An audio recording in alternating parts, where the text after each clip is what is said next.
বন্ধুরা শেষ মুহূর্তে বদলে গেল ভারত শ্রীলঙ্কা ম্যাচের সময়সূচি। এই তারিখে হবে প্রথম ম্যাচ। বন্ধুরা আপনারা যদি দেখতে চান ভারত শ্রীলঙ্কা ম্যাচ নতুন সূচি অনুযায়ী কবে কটার থেকে খেলা হবে, তাহলে ভিডিওটি লাস্ট অবধি দেখতে হবে। চ্যানেলকে সাবস্ক্রাইব করতে হবে, লাইক দিতে হবে এবং নোটিফিকেশন বেল আইকন দাবাতে হবে। বন্ধুরা কলম্বোতে 3টি ওডিআই ম্যাচ অনুষ্ঠিত হবে। ওয়ানডে ম্যাচগুলি ভারতীয় সময় দুপুর 2:30 থেকে শুরু হবে। কেএল রাহুল ভারতীয় দলের অধিনায়কত্বের দায়িত্ব পালন করতে পারেন।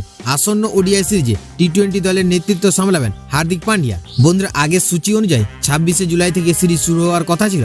নতুন সূচি অনুযায়ী আগামী 27 তারিখ থেকে দুই দল মুখোমুখি হবে শনিবার। বিসিসিআইয়ের তরফ থেকে সরকারিভাবে এই সিরিজের দিনক্ষণ বদলানোর কথা ঘোষণা করা হয়েছিল।